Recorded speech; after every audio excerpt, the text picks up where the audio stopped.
Amém, amados? Posso ouvir um amém bem forte aí? Amém. Glória a Deus. Quem trouxe a Bíblia, diga glória a Deus. Ela pode estar em papel ou pode estar no celular, no seu sabre de luz. Você desliga ela do WhatsApp, do Facebook, do Instagram, que o diabo pode usar esses instrumentos na hora do culto, no pim, então tira sua atenção, você desconecta, para conectar só, bota aí no modo avião, bota a Bíblia no modo offline, não é? E você mergulha conosco na palavra de Deus agora. Hoje, Dia das Mães, nós vamos falar sobre uma pessoa que diz que se coloca como mãe. Só que quando eu olho para a nossa plateia, nosso público, ele não é formado só de mulheres, ele é formado de mulheres e homens. Então a gente vai não falar aqui sobre qualidades de uma mãe, mas o sentido da palavra. Existe uma coisa quando você estuda a Bíblia, que você aprende, que é o que a gente chama do o nomos da palavra, o sentido da palavra. O que é o nomos da palavra? Por exemplo, antes de inventarem esse objeto, que o nome dele se chama óculos. Antes de inventarem esse objeto, não inventaram o nome. Inventaram primeiro o objeto. Inventaram o óculos primeiro. Então inventaram o objeto. Desse objeto, esse objeto teve um nome. A partir daí, tudo que esse objeto representa está incluído nesse nome. Por exemplo, se eu disser, coloque o carro na cara, você vai achar que é um óculos? Não tem como. Agora, se eu disser, você pode pegar seu óculos e sair dirigindo? Também não dá. Por quê? Porque a sua mente automaticamente vai buscar o objeto, a qualidade, o objetivo que esse objeto tem, não é? A finalidade dele, a utilidade dele, está ligado no nome. Ou seja, tudo que esse objeto representa está ligado no nome. Por isso que quando você fala óculos, você entende qualidades, utilidades, objetivos, propósitos. Os nomes, eles carregam o nomos da sua coisa. Deu para entender até aqui, sim ou não? As coisas carregam as suas utilidades, os seus propósitos, e esses propósitos e utilidades, elas estão depositadas no nome. E o nomos quer dizer exatamente isso, tudo que isso representa em um nome. Por isso que, quando a gente começa a estudar a Bíblia, a gente vai estudando algumas palavras e seus significados e os seus nomos. O que eles carregam como propósito, qualidades, utilidades, objetivos. Não existem nomes soltos. Os nomes carregam. Por isso que muitas vezes você vai ouvir algumas pregações dizendo assim, no caso de nomes próprios, né? De nomes próprios. Porque Abraão significa pai de multidões. Abrão significa pai excelente. Davi significa o amado. E assim você vai tentando explicar algumas coisas baseado nas traduções desses nomes. Só que nos nomes próprios da Bíblia há uma grande dúvida, que é, se o nome veio primeiro e as qualidades foram inseridas, os nomos foram inseridos, ou se houveram os nomos cujas qualidades depois denominaram os nomes, ou deram origem aos nomes. Não se sabe quem veio primeiro, as qualidades ou os nomes. A gente acha que alguns nomes na Bíblia, as qualidades foram inseridas depois dos nomes, diferente dos objetos. Por exemplo, a Bíblia tem um nome de um camarada chamado Nabal. E o que significa? Idiota, imbecil, desqualificado. Agora, por que isso? Porque ele decidiu brigar com Davi. E Davi veio para matá-lo. E quando Davi chega para matá-lo, a mulher dele, Abigail, sai ao encontro de Davi e diz assim: não faça isso com a minha casa, com o meu marido. Por quê? Porque o nome dele já diz quem ele é. Idiota. Agora, imagine a mãe gerando Nabal. E a família perguntando: como o menino vai se chamar? Coloca o nome dele de idiota, imbecil, desqualificado, que não vale nada. Não tem como. Então, acredita-se que os nomes da Bíblia próprios foram sendo qualificados depois dos nomes existirem. Porque no decorrer da pessoa, ela foi desenvolvendo as suas qualidades, e essas qualidades foram sendo agregadas ao nome. Diferente das coisas, que primeiro vieram as coisas e depois os nomes. E como as coisas têm qualidades em si, os nomes passaram a carregar essas qualidades. Por isso que a palavra mãe na Bíblia, ela tem também a sua origem. Gênesis capítulo 3, versículo de número 20, diz assim: e deu o homem o nome de Eva, a sua mulher, por ser a mãe de todos os seres humanos. De todos os seres humanos. Ou seja, a palavra mãe, ela é uma palavra do hebraico que tem 3 letras. Apesar de mãe também ter, mas a palavra do hebraico tem 3 letras. E de Ezequias, M de Maria, M de Maria. Em. E o que significa isso? É que todas as vezes que esse prefixo ou essa palavra é aplicada na Bíblia, tem a ver com um ponto de partida, o início de algo. Daí a ideia de mãe nas Escrituras é a ideia de um ponto de partida, de um início de algo. E quando Adão diz, Eva é mãe da humanidade, está dizendo, ela é o ponto de partida, ela é o início de algo. Assim, os filhos são o resultado desse ponto de partida. O ponto de partida do que vem depois, mãe. Mãe pode ser também traduzida por doadora de vida, a vivente que gera vida. Mas há 2 palavras que eu gosto, não apenas do ponto de partida, como também de uma outra: canal de propósitos. O que também quer dizer isso? É que Deus tem um propósito, e o propósito de Deus é criar seres humanos, sua imagem e sua semelhança, encher e multiplicar a terra. Então, para que se cumpra o propósito de Deus, Eva é o canal do propósito de Deus. Ou seja, Deus tem um propósito, e para que Deus realize esse propósito, passa pela mãe. A mãe gera vida. Então, uma mãe, ela é canal de propósito de Deus.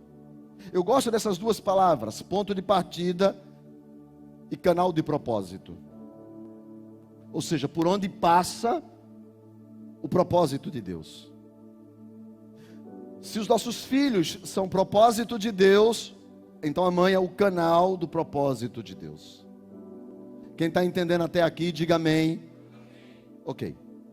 Existe um outro texto na Bíblia que eu gosto muito, e por isso que nós podemos falar para homens e para mulheres, que está em Juízes, no capítulo 5, no versículo de número 7, e aqui é que começa a mensagem.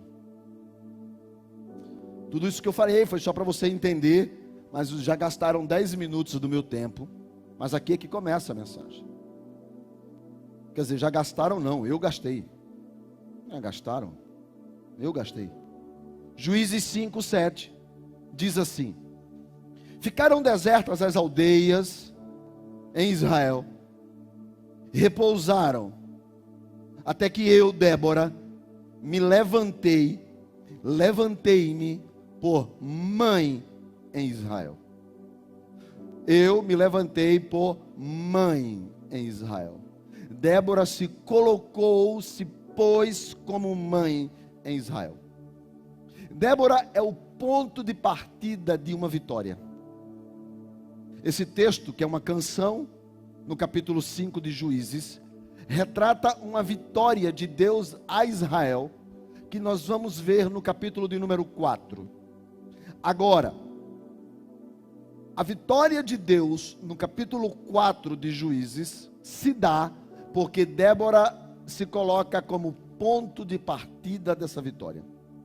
Quando ela diz, me pus como mãe, ela está dizendo, me coloquei como ponto de partida dessa vitória. O que é interessante nessa história de Débora, a juíza, é que ela é mãe, se coloca como mãe, ou como ponto de partida, ou como canal do propósito de Deus. E Débora é uma mulher em uma época em que as mulheres eram completamente desqualificadas pelos homens.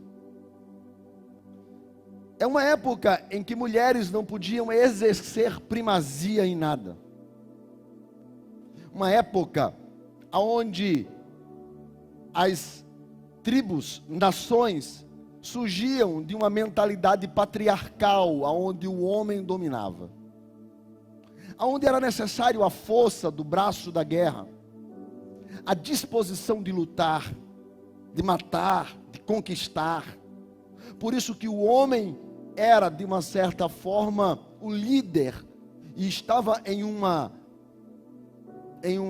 cabana, em uma tenda, a mulher em outra, e a mulher servia ao homem na sua tenda. As mulheres eram objetos de troca, objetos de conquista. O homem podia ter várias, se ele pudesse pagar o dote.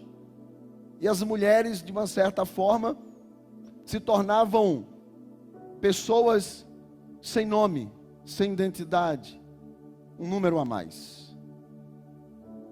Para você ter uma ideia, ainda hoje há uma crítica ao Antigo Testamento por falta de lideranças femininas. É uma geração patriarcal. Só que o texto de Juízes, no capítulo 4, versículo 1, diz que Israel está fazendo o que é errado perante o Senhor. Ele não está correspondendo a Deus. E no versículo 2, diz que o Senhor entregou Israel nas mãos de Jabim, o rei de Canaã. E vai dizer que havia um homem chamado Sisera, que era o seu comandante, o comandante do seu exército. E vai dizer que no versículo 3, que Israel estava vivendo uma situação daquela, dominada por Jabim, ameaçado por Sisera, há mais de 20 anos sendo oprimido em uma situação de controle de um rei pagão. Se você olhar no versículo 3, você vai observar algo que eu gostaria que você guardasse para o final dessa mensagem, que é: Jabim tinha 900 carros de ferro. Jabim tinha 900 carros de ferro. Agora, o que isso quer dizer que ele tinha 900 carros de ferro? Por que esse detalhe no texto? E sempre que você estiver lendo a Bíblia, que houver repetição sobre isso, e no capítulo 4, e até mesmo no capítulo 5, essa ideia de carros de ferro se repete. Carros, Sisera, seu exército, e os carros de Jabim, os carros. Por quê? Se você hoje imaginar que a potência bélica mundial é a Rússia e os Estados Unidos, a China e a Coreia do Norte. Agora, imagine esses países de potência nuclear bélica mundial se juntassem, os 4, 5, 6, os mais fortes e poderosos belicamente do mundo, se juntassem, fizessem um exército só e viessem guerrear contra o Brasil, propriamente dito, tomar Pernambuco. Isso é uma guerra desleal. Ok? Nós estamos falando de uma guerra impossível de ser vencida. Imagina essas 4 nações se juntando e mandando uma carta para o governador Eduardo Campos. Estamos indo para tomar Pernambuco. Eu acho que a gente ia dizer glória a Deus. Oh, esquece. Mas imagine. Íamos, na verdade, viver. Isso é o quê? Uma guerra impossível de ser vencida. Sim ou não? Sim ou não? Sim. A Bíblia está dizendo que o camarada tinha 900 carros de ferro. Nós temos, quando a gente vai estudar a história, a pré-história é formada por algumas idades. Idade da pedra, idade do bronze, idade do ferro. Ou seja, é o período em que os homens desenvolvem tecnologia naquilo. Um outro texto da Bíblia vai dizer que Israel vivia subjugado, oprimido, porque não havia ferreiro em Israel. Quando Israel queria amolar uma enxada, eles tinham que ir aos filisteus, para que os filisteus pudessem amolar as enxadas de Israel. Isso significa dizer que não havia exércitos que dominavam com a espada, com o escudo. Então, Israel está vivendo uma situação que não tem como se resolver. Ele pecou contra Deus, Deus deu uma cruzadinha de braços, e um exército se levanta na terra de Canaã, aonde domina o ferro, e agora ele tem 900 carros de ferro, a maior potência bélica daquele momento. Não dá para os homens com pau e pedra bater em um carro que era uma escultura de ferro, onde homens dentro dele, puxados por animais, estavam com suas espadas, soldados protegidos por um carro de ferro. Eles invadiam e avançavam e matavam.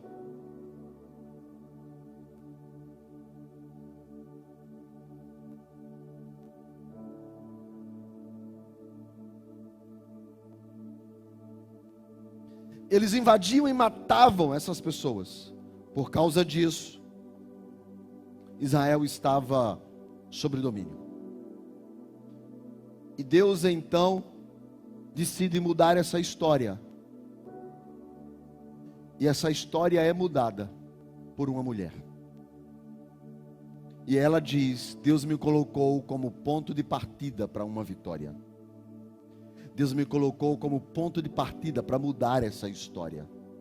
Deus me colocou como ponto de partida para que o povo se inspire no Deus que pode mudar essa história. Deus sempre vai se utilizar de pessoas. Sempre. Deus usou Noé para construir uma arca.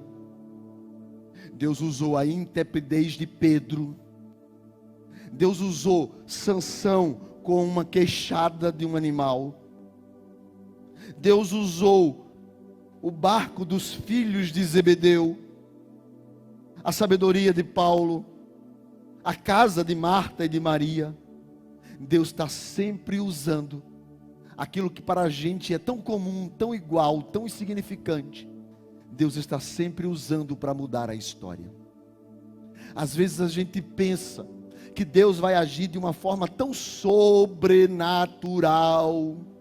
Os céus vão se abrir, um anjo de asas vai descer, os querubins vão aparecer, Deus vai trazer um profeta lá de longe, Deus vai fazer algo tão sobrenatural. Mas o sobrenatural de Deus acontece mais ou menos assim: Israel vem atrás, ou Faraó vem atrás, no mar, à frente tem um mar, Israel está perdido, Moisés não sabe o que fazer, olha para cima e diz: Deus, cadê o sobrenatural? E Deus só faz uma pergunta para Moisés: o que tu tens na mão? E ele responde: uma vara insignificante. E Deus responde: então toca nas águas e diga ao povo que marche. Sabe, Deus faz questão de usar pessoas, coisas, situações que a gente não valoriza. Mas por quê? Para que a glória não seja nossa, para que a glória seja dele. É Deus que age, é Deus que faz, é Deus que opera. Por isso, quando esse texto mostra que Israel está sob o domínio de Sisera e seus carros de ferro que oprimiam Israel, o texto começa aparecendo assim, versículo de número 4, Débora. O texto vem com Débora, e sabe o que significa o nome dela? Abelha. Significa nada. Por que significa isso? É mais ou menos o seguinte: o que é que significa? A vitoriosa? Não. O que é que significa isso? A doce? Não. Significa uma situação que eu não sei o que significa. É Deus simplesmente dizendo assim, simplesmente Débora. E Débora surge. Agora, olha a situação que Débora surge, no momento mais difícil de Israel, dominado por uma potência mundial, uma potência difícil de ser vencida, em um momento triste. O texto está dizendo no verso 3, Israel era oprimido. Israel estava oprimido, já faziam 20 anos, e Débora surge para fazer a diferença. Deixa eu dizer uma coisa para você que eu aprendo aqui, é que Débora surge no momento mais difícil da história de Israel. E eu vou dizer para você uma frase que eu aprendi quando era criança. Talvez você não saiba, talvez os mais novos não saibam, mas meu pai sempre dizia: bom no bom, todo mundo é bom. Você sabe também? Bom no bom, todo mundo é bom. Quero ver quem é bom no ruim. Sabe, nos momentos difíceis, nos momentos conturbados, nos momentos complicados, as pessoas somem. Quando você mais precisa, a galera some. E aí é que você não entende que Deus está se utilizando desses momentos ruins, desses momentos difíceis, desses momentos complicados, para Deus aparecer e ser Deus da sua vida. Porque as pessoas acham que só os momentos bons são proporcionados por Deus. Não, às vezes Deus proporciona momentos ruins também. Deus proporciona as fornalhas, Deus proporciona mar vermelho, Deus proporciona deserto, quando Agar foi embora, porque Abraão mandou com o seu filho Ismael, pronto para morrer, e no deserto aparece um anjo e diz: Deus resolveu mudar essa história. Às vezes Deus nos proporciona situações complicadas, às vezes dias ruins, é para Deus levantar a vitória dele, Deus ressuscitar, ou Deus suscitar a Débora que está dentro de nós. Deus quer se utilizar dos momentos difíceis para transformar em vitórias belíssimas. Deus quer transformar dias de opressão em cânticos de júbilo, porque começa a história de Débora com dias de opressão, mas termina a história de Débora com cânticos de júbilo. Há um cântico de júbilo esperando nos nossos momentos mais difíceis, porque Deus está no controle da nossa história. Quem vai cantar o hino da vitória? Tem até uma música que fala isso, né? Que vai cantar o hino da vitória. Tem? Tem, não tem? Tem. Música chiclete, a gente lembra as frases. E a gente vai passar do outro lado e vai cantar o hino da vitória.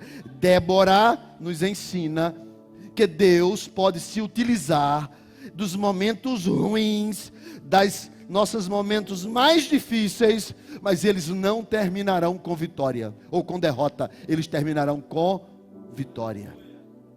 Posso ouvir um amém? Pastor, os dias são maus, terminará com vitória. Pastor, os dias são complicados, turbulentos, terminará com vitória. Pastor, os dias estão, olha, o senhor não sabe, eu tenho vivido os dias de lágrimas, terminará com vitória.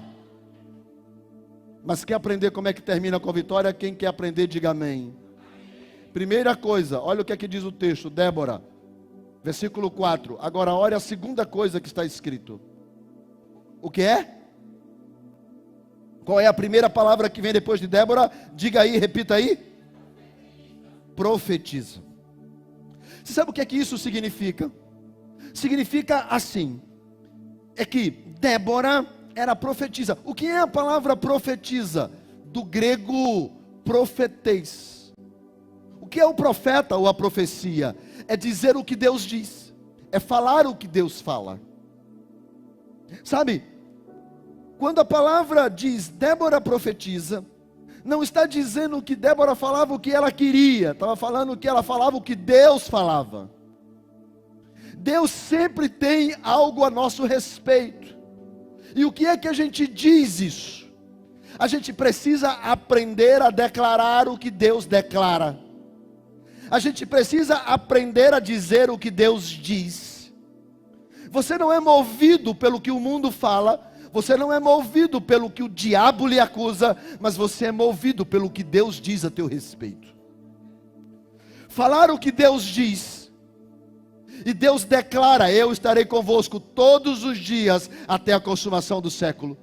Então saiba, nos seus momentos mais difíceis, o Senhor está com você.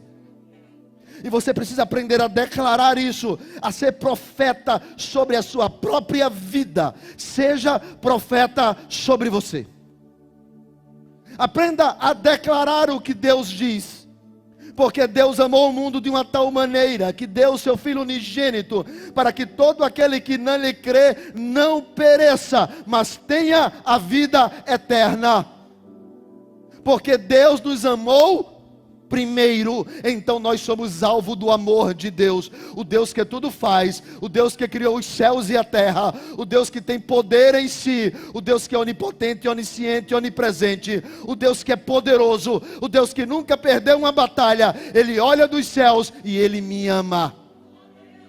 Então declare o que Deus declara: eu sou amado do Pai, eu sou amada do Pai, eu sou amado. O mundo pode ter já aprontado com você, o diabo já pode ter aprontado com você, tantas coisas já podem ter acontecido com você, mas feche os olhos por 2 minutos e declare: Ele me ama, Deus me ama, Ele está comigo, o Senhor não me abandonou. O Senhor declara que 1000 cairão de um lado, 10.000 do outro, mas eu não serei atingido.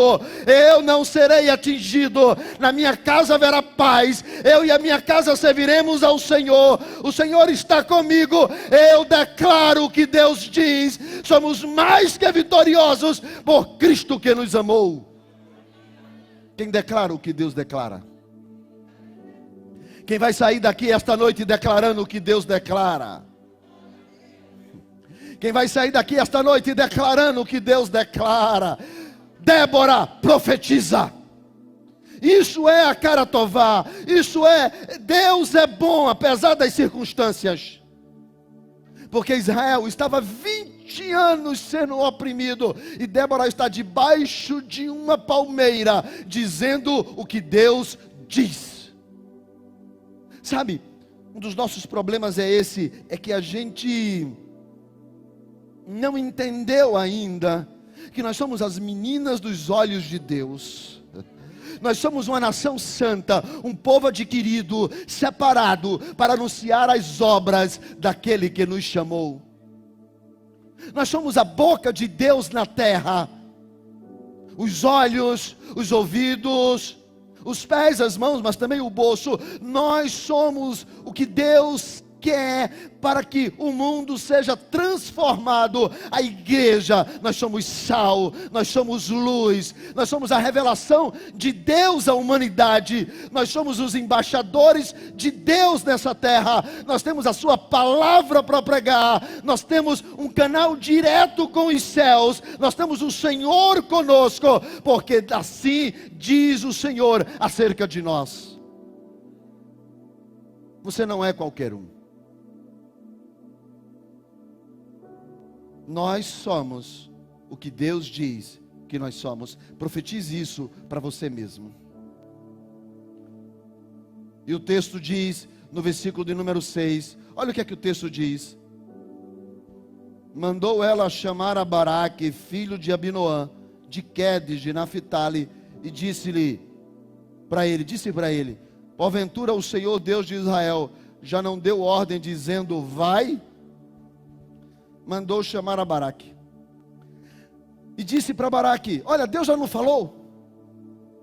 Porque a grande questão não é declarar o que Deus diz, mas a gente só declara o que Deus diz se a gente ouve o que Deus diz. Porque o que é uma profetisa ou um profeta? É aquele que fala o que Deus fala. Ora, e para eu falar o que Deus fala, eu preciso ouvir Deus. E ela diz para Baraque, será que você não ouviu ainda? Sabe por que muita gente não declara o que Deus declara? Porque ainda não ouviu o que Deus diz a seu respeito. Sabe por que muita gente está vivendo uma vida de derrota? Porque não consegue ouvir a voz de Deus. Baraque e todo Israel estão oprimidos, subjugados, derrotados, vivendo em crise. Por quê? Porque não declaram o que Deus declara? Não, segundo Débora, é porque não ouviram ainda o que Deus disse. Então tem muita gente que não ouve o que Deus fala, porque decide fechar os ouvidos, porque decide crer no que ele acha, no que ela acha,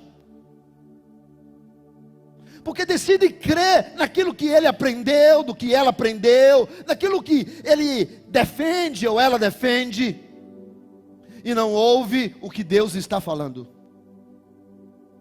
Se você quer viver uma vida vitoriosa, você precisa não apenas declarar o que Deus declara como profeta, mas você precisa ouvir o que Deus está falando. Deus fala sobre correção, mas você não corrige. Deus fala sobre vida com Deus, mas você não ora. Deus fala para você ficar no lugar e você sai. Deus fala para você sair e você fica. Porque você conclui sobre Deus o que você acha. Então Deus está nos ensinando a ouvir a sua voz, a ouvir a sua palavra e a fazer coisas tão simples como buscar a Deus. Mas as pessoas querem Deus do seu jeito. Então Débora manda chamar Baraque e diz para Baraque, porventura Deus já não falou, porque você não ouve? Nesta noite, será que Deus já não falou com você? E aí eu vou fazer uma pergunta, por que você não ouve? Deus já não falou contigo? Eu sei que sim, porque você não ouve. Será que Deus já não falou com você em casa? Porque você não ouve. Essa é a pergunta de Débora para Baraque. E diz, Deus já não disse, vai. Vai. leva contigo pessoas, vai até o monte Tabor, toma contigo 10.000 homens, filhos de Naphtali, filhos de Zebulon. Versículo de número 7. E ela diz o Senhor: farei ir a ti para o ribeiro de Quizon, a Sisera, comandante do exército. Eu disse que tinha uma palavra que você precisava guardar para o final da mensagem, que era carros de ferro. Agora eu quero que você aprenda uma segunda palavra para você guardar para o final da mensagem. E até eu gostaria que você repetisse comigo. Diga: ribeiro de Quizon. De novo. Mais uma vez, só para você guardar.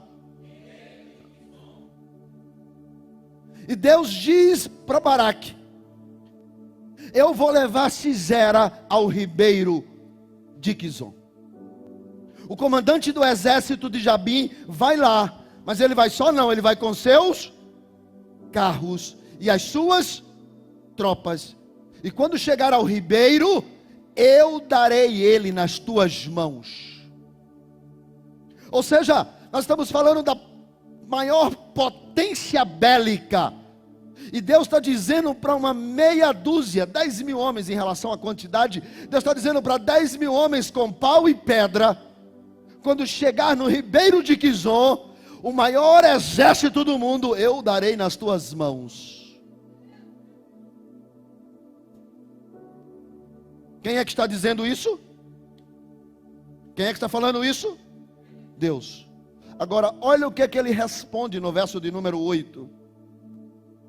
Então disse-lhe Baraque, falando para Débora: se tu fores comigo, eu irei.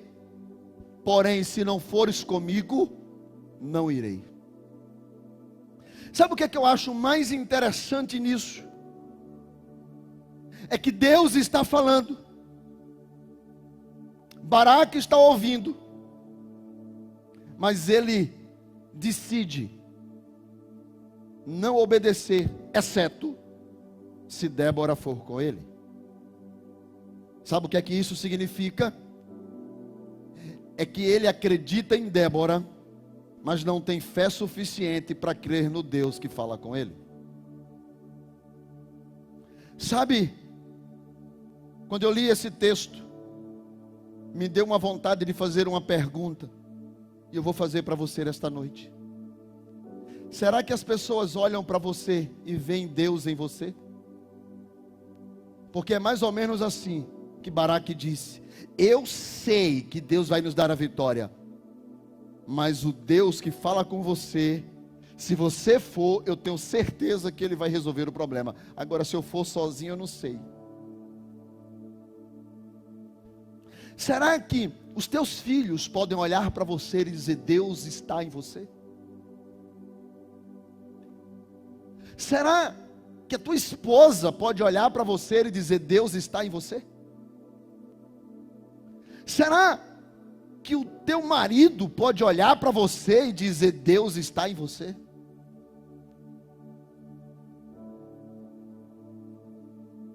O meu filho Jonatas, eu já tive 11 aniversários aqui na igreja, 11. Mas um dos aniversários que mais me marcou foi quando o Jonatas estava na Austrália. O pessoal da organização pediu para ele gravar um vídeo. Eu tenho esse vídeo até hoje comigo. Pediu para ele gravar um vídeo, que ele, na hora do aniversário, soltaram o vídeo aqui num telão. Não lembro nem se era telão, se era projetor, mas soltaram o vídeo aqui. E uma das coisas que ele disse naquele vídeo me marcou profundamente. Ele disse: pai, eu estou aqui na Austrália porque o Cristo que eu sirvo hoje foi o Senhor que me mostrou. Eu vejo Jesus no Senhor. Eu me lembro daquela frase, e algumas vezes que eu estou até triste, eu assisto esse vídeo, porque eu digo: Senhor, eu sou a inspiração para meus filhos. Eles te veem em mim. Será que seus filhos podem olhar para você e ver Deus em você? Será que seu cônjuge pode olhar para você e ver Deus em você? Sabe, em 2017 nós tivemos uma grande divisão aqui na igreja. E uma das pessoas que saiu daqui falando pra caramba, disse e me acusou de várias coisas. E alguns irmãos vieram falar comigo e disseram: pastor, eles estão dizendo que o senhor é brabo, que o senhor é chato, que o senhor é general, que o senhor é prepotente, que o senhor controla tudo. Mas eles disseram uma coisa. O que foi que disseram? Disseram que não duvidam que o senhor é um homem de Deus. E eu disse: até o diabo sabe disso, né? Sabe, as pessoas podem te acusar de muitas coisas, mas será que elas podem ver Deus em você? Baraque disse para Débora: eu vejo Deus em você. Eu sei que Deus está contigo. A minha esposa e meus 2 filhos, quando elas têm uma situação muito complicada, eles ligam para mim e falam: pai, eu queria que o senhor orasse. Isso me enche de tanta confiança e me faz estar tão próximo de Deus, porque eu sei que eles acreditam na minha oração. Me lembro quando meu filho foi fazer prova de OAB, o outro foi fazer vestibular. Eu me lembro de uma das vezes que eu estava viajando, eu tinha ido pregar fora, em um outro estado, e antes de subir no púlpito, o telefone tocou, e eu falei: o que meu filho está querendo falar comigo? E eu digo: fala logo, rápido. E ele falou: eu vou entrar na sala agora para fazer a prova, e eu quero que o senhor ore aí agora. Eu falei: cara, mas Deus está contigo, ora aí. Ele falou: mas eu quero que o senhor ore.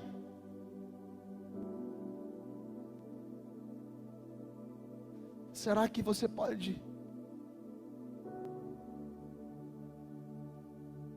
fazer a mesma coisa? Sabe, Baraque disse para Débora: eu preciso que você vá comigo, porque eu sei que Deus está com você. Débora vai dizer: olha, Baraque, você perdeu uma grande oportunidade. Você perdeu a oportunidade. Ela vai dizer no versículo 9: eu irei contigo. Mas você perdeu a oportunidade de ter uma experiência única com Deus, do Deus que vai dar a vitória. Porque não é sobre a minha fé, é sobre a sua fé. Não é sobre eu crer, é sobre você crer. A questão não é se Deus vai fazer, é você crer que Deus vai fazer, porque Deus vai fazer, independente de você crer. A vitória já estava declarada, Deus já havia declarado. A questão era se Baraque podia crer. A pergunta não é se Deus fará, a pergunta é se você pode crer. Você pode crer que Deus pode fazer? Você pode crer que Deus pode fazer na sua casa? Aí você vai dizer assim: pastor, eu não vejo condições favoráveis. Querido, Deus disse para Moisés: olha, vi a aflição do meu povo, decidi descer. Você vai sair agora, vai até Faraó, e lá em Faraó você vai dizer que o povo vai me adorar lá no Horebe.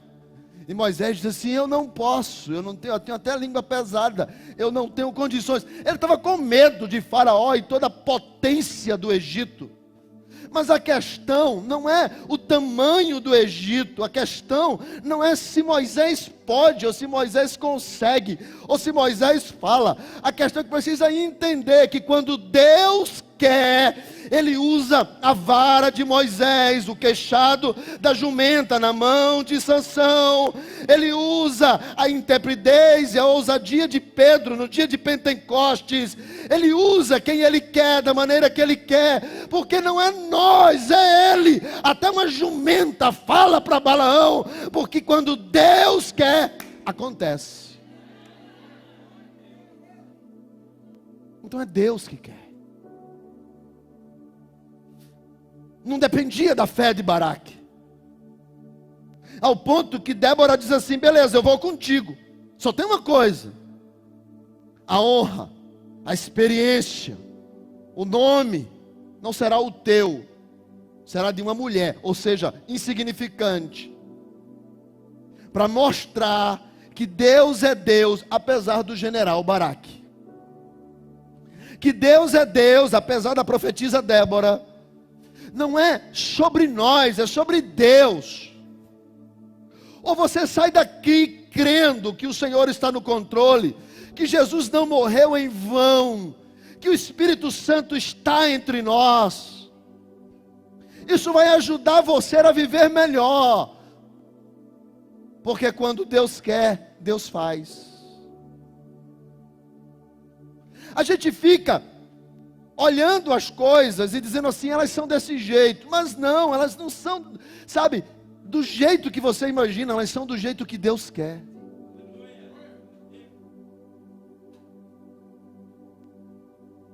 Deus pode mudar a situação de uma casa, de uma família, de uma história, de uma pessoa, hoje. Independe de você.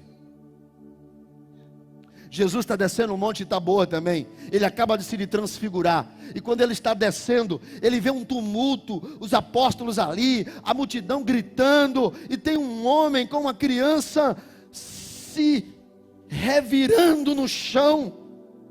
E quando Jesus chega, o pai corre até ele e diz para ele: Senhor, eu trouxe meu filho para os teus apóstolos aqui, e eles não puderam curar meu filho. Tu podes? Jesus olha para o homem e fala: você está fazendo a pergunta errada.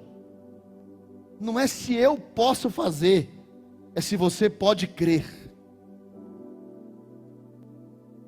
O homem olha para Jesus e diz: Senhor, ajuda a minha fé. Em outras palavras, eu tinha tanta alegria quando esse menino nasceu e ele cresceu doente. E faz anos que eu carrego ele, e ele vira de um lado, e tem dia que a lua cresce, e o diabo vem, pega ele, joga ele no fogo, joga ele na água, quer matá-lo de todo jeito. Com o tempo, a minha fé foi se apagando, porque a luta é tão grande, que parece que eu não consigo mais enxergar Deus agindo. Quando aquele homem confessa que ele não tem mais fé, ali nasceu a fé dele. Porque ele disse: eu não posso crer, mas o Senhor pode fazer. Não é se você pode crer, é se Deus pode fazer. E Jesus disse: cadê o menino? E trouxeram o menino, e Jesus disse: sai. O demônio saiu e o menino ficou são. Não era sobre Baraque, era sobre Deus dar vitória para Israel. E ele sai, e o texto diz que eles vão, e eles sobem, e quando eles chegam no Monte Tabor, há uma notícia que corre para Cisera, e a notícia é: Israel está armado no Monte Tabor. E quando essa notícia chega, Cisera reúne os seus 900 carros de ferro, e prepara o seu exército, e os homens nos carros de ferro com as suas espadas saem para destruir Israel. E o texto diz, versículo de número 13, versículo 12, o que eu acabei de falar: anunciaram a Cisera que Baraque, filho de Abinoam, tinha subido o Monte Tabor. Versículo 13, Cisera convocou todos os seus 900 carros de ferro. A Bíblia repete: e todo o povo estava com ele, desde Arosete e Egoim, e foram todos para onde? Ribeiro de Quizon. Então disse Débora a Baraque: é hoje o dia em que o Senhor vai entregar Cisera nas tuas mãos. Diga: é hoje. Diga: é hoje. É hoje que Deus vai colocar nas tuas mãos. Estenda as mãos. Agora declare: é hoje que Deus vai colocar a vitória nas minhas mãos. Pergunta: depende de você? Então diga: é hoje. Só quem crê dá um lindo glória a Deus. E ele colocou, e o texto diz que foi no dia em que o Senhor entregou Sisera nas tuas mãos. E Débora acrescenta: porventura o Senhor não saiu diante de ti? Baraque desce o monte Tabor, 10.000 homens descendo uma montanha. Versículo de número 15. O Senhor derrotou a Sisera e todos os seus carros e todo o seu exército a fio da espada diante de Baraque. Sisera saltou do carro e fugiu a pé. 16. Baraque perseguiu os carros e os exércitos até Arosete, e todo o exército de Sisera caiu a fio de espada, sem escapar um sequer. O cântico de Débora, no capítulo 5, vai nos ensinar a história toda. É um resumo da história toda. Ela começa dizendo que Israel sempre teve Deus, mas caiu. E por que Israel caiu? Israel estava vivendo em suas aldeias de forma deserta, porque Jabim não permitia que houvesse comércio nem houvesse nada. Eles estavam afundando cada vez mais economicamente e socialmente. A partir daí, capítulo 5, versículo 7, é quando Débora diz: eu me coloquei, ou seja, Débora decidiu ser o ponto de partida da própria mudança. Isso é mãe. Ela foi o ponto de partida da sua própria mudança. A situação está complicada, mas Débora decide crer, ouvir Deus, falar no que Deus fala e se colocar como ela a mudança. Muita gente não muda porque não se coloca na posição de mudar. Muita gente não enxerga a vitória porque não se levanta para vencer. Muita gente decide se acuar, decide se fechar, decide se isolar, decide ficar com medo, decide valorizar a derrota do que crer na vitória. Muita gente não consegue entender o que Jesus disse: eu estarei convosco todos os dias. É alguns dias ou todos os dias? Alguns dias ou todos os dias? Até nos dias maus Ele está conosco, porque Ele falou todos os dias. Então os seus dias de depressão, de opressão, de crises, você pode não estar enxergando, mas Ele disse todos os dias. E Débora disse: então eu decidi me levantar. Eu decidi me levantar. Eu decidi me levantar. Dizer: chegou a hora de botar um ponto final nessa história.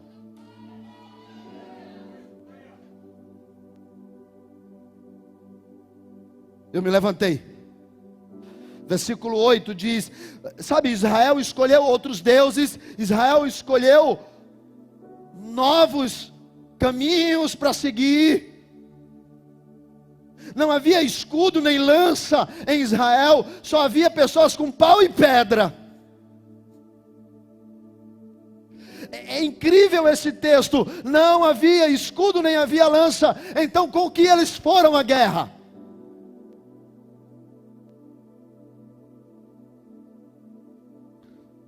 E eles estão indo à guerra. somente crendo que Deus disse, e se Deus disse, está dito.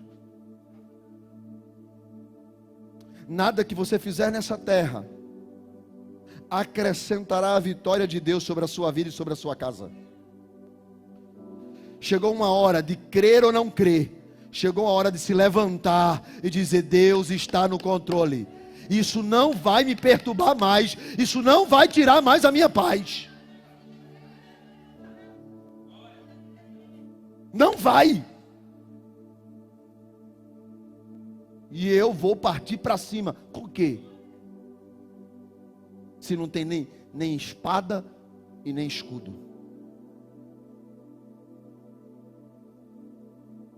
A Bíblia diz que Davi disse para Golias: tu vens a mim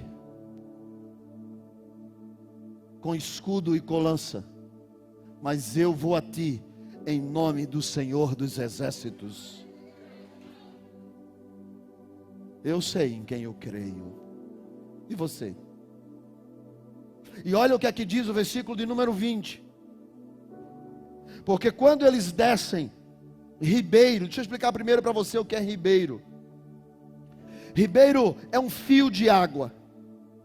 Pode ser a margem de um rio, ou pode ser só um fio de água que desce do Monte Tabor, por uma terra, e ele provoca nas suas margens uma lama, meio que, sabe quando você entra em um riacho e você pisa e o pé afunda? E a água está correndo, é porque a água já correu por ali, e ele encharcou a terra. Débora diz o que aconteceu, porque eles não têm nem espada e nem escudo. E o verso diz assim: os céus pelejaram. Os céus pelejaram. Desde os céus pelejaram as estrelas contra Sisera. Ou seja, o tempo ajudou. Versículo 21. E foi o ribeiro de Quizon que os arrastou.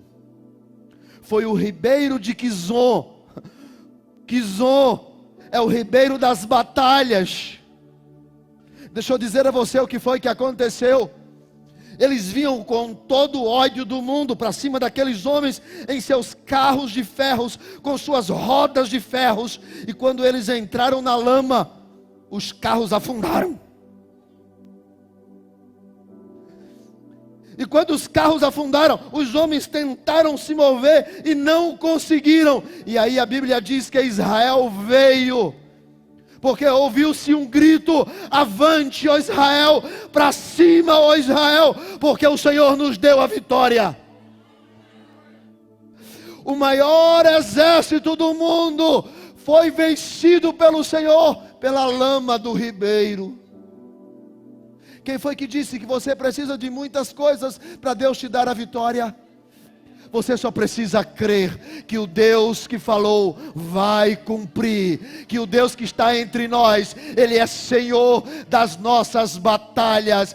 Deus está no controle. A única coisa que Deus quer que você faça é confia nele. Confia. Confia. Olha só o que é que o texto vai dizer. Versículo de número 22. Então as unhas dos cavalos chocavam pelo galopar. Queriam galopar, mas o galopar dos seus guerreiros não ajudava. Deus estava trazendo vitória para aquelas pessoas com a lama de um ribeiro.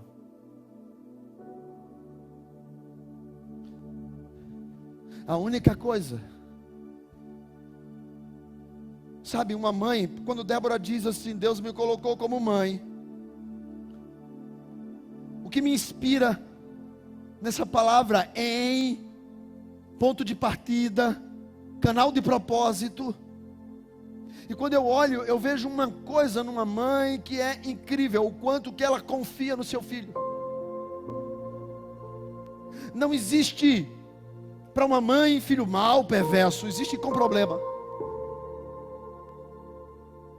Uma mãe confia tanto na mudança, na história, que ela anula a sua própria vida, para que a vida daquela pessoa que ela gerou e que ela colocou encontre paz e sossego.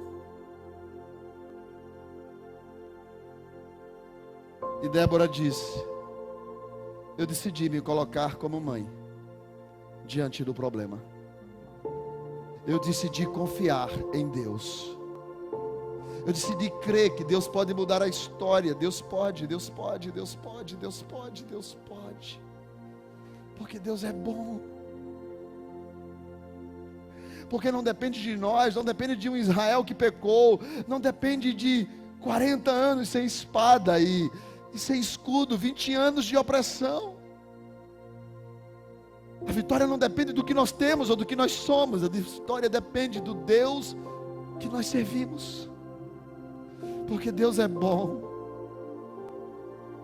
Consiga enxergar isso. Consiga enxergar que Deus é bom, que Deus é bom. Ah, pastor, o senhor não conhece a minha história lá atrás. E essa história lá atrás eu carrego ela, falo 20 anos de opressão.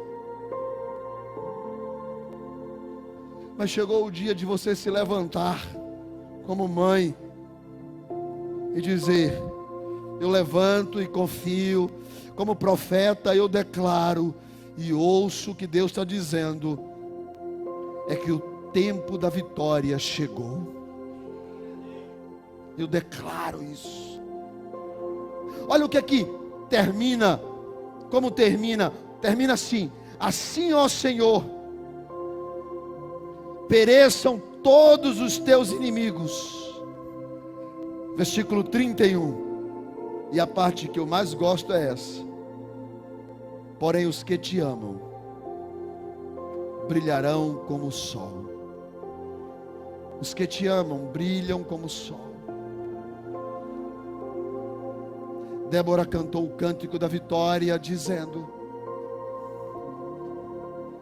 que ainda que Israel pecou, ela decidiu se levantar como mãe em Israel. Israel não tinha como vencer, mas Deus disse que iria dar a vitória, e Deus levantou, o próprio Deus, um exército, e os inimigos foram vencidos pela lama. E Deus deu uma vitória a eles, e os seus inimigos foram extintos. Porque aqueles que amam o Senhor vão brilhar como o sol. Os que amam o Senhor. Os que amam o Senhor. A única coisa que Deus exigiu, que Débora diz para Baraque: você precisa ouvir, confia ou não confia? Ei, confia ou não confia? Pastor, o senhor não sabe da luta. Confia ou não confia? Pastor, o senhor não sabe, eles têm 900 carros de ferro. Confia ou não confia? Pastor, o senhor não sabe, são 20 anos de opressão. Confia ou não confia? Se Zera é mal, confia. Nessa noite Deus está pedindo a você: muda a tua história, muda o enredo da tua história, muda o cenário da tua história. Como? Confia. Confia, Baraque. Confia. Não tem espada e não tem escudo, Débora. O Senhor é a tua espada e o Senhor é o teu escudo. Confia. Chega em casa nesta noite marchando e dizendo: aonde eu colocar a planta do meu pé, abençoado será, não por minha causa, mas porque eu confio no Deus a quem eu sirvo. Confia. Os dias são maus, as crises são constantes, as dores são diárias, mas a questão é você levantar-se como mãe. Eu me levanto como ponto de partida dessa mudança. Ponto de partida, eu me levanto como ponto de partida dessa mudança. Não espere do seu esposo, não espere da sua amiga, não espere do seu filho, não espere da sua mãe, não espere do seu pai, não espere do seu patrão, não espere da sua psicóloga, não espere do seu psiquiatra, não espere do seu companheiro de trabalho. Eu me levanto nesta noite e digo: Deus,